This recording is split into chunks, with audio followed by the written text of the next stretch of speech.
A major move by the Biden administration today. The DEA is looking to reclassify marijuana as less dangerous.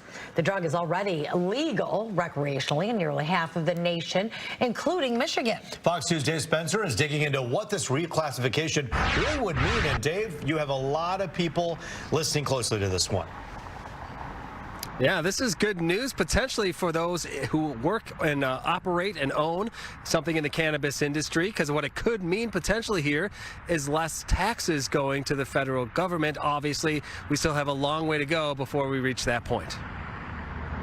As the owner of the greenhouse in Walled Lake, Jerry Millen says any conversation about reclassifying marijuana at the federal level is one worth having. For weed to go federally legal, a lot of things will need to change. Sure. And it's baby steps, and this is the baby step. So absolutely, I want this to happen. But he's not celebrating anything just yet, especially given the timing of this announcement. When I hear the news that our politicians want to reschedule marijuana just before an election, do I believe it?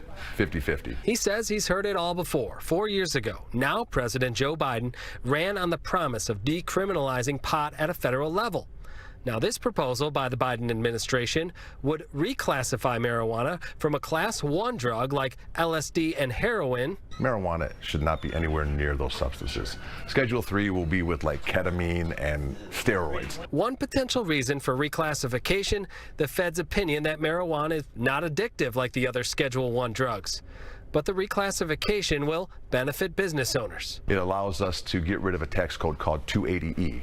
280E makes it basically where it's almost impossible to make money in this industry. But for a businessman like Millen, he will believe it when he sees it. If it doesn't happen before this election, I don't think it'll happen.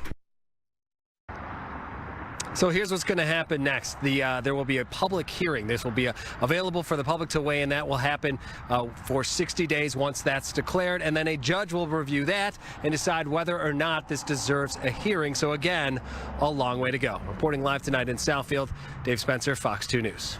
But to be clear, Dave, this does not make it legal at a federal level.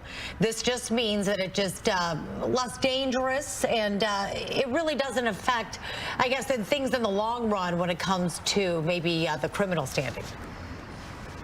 That's right. It's just reclassifying in the eyes of the Drug Enforcement Agency. So you could think of it more of like a drug that you could get now at a pharmacy. Now, these won't turn into pharmacies necessarily, but that's how it will be classified. That's how it will be viewed in the agency's mind. All right, we'll see what happens from here. Big move tonight. Thank you, Dave.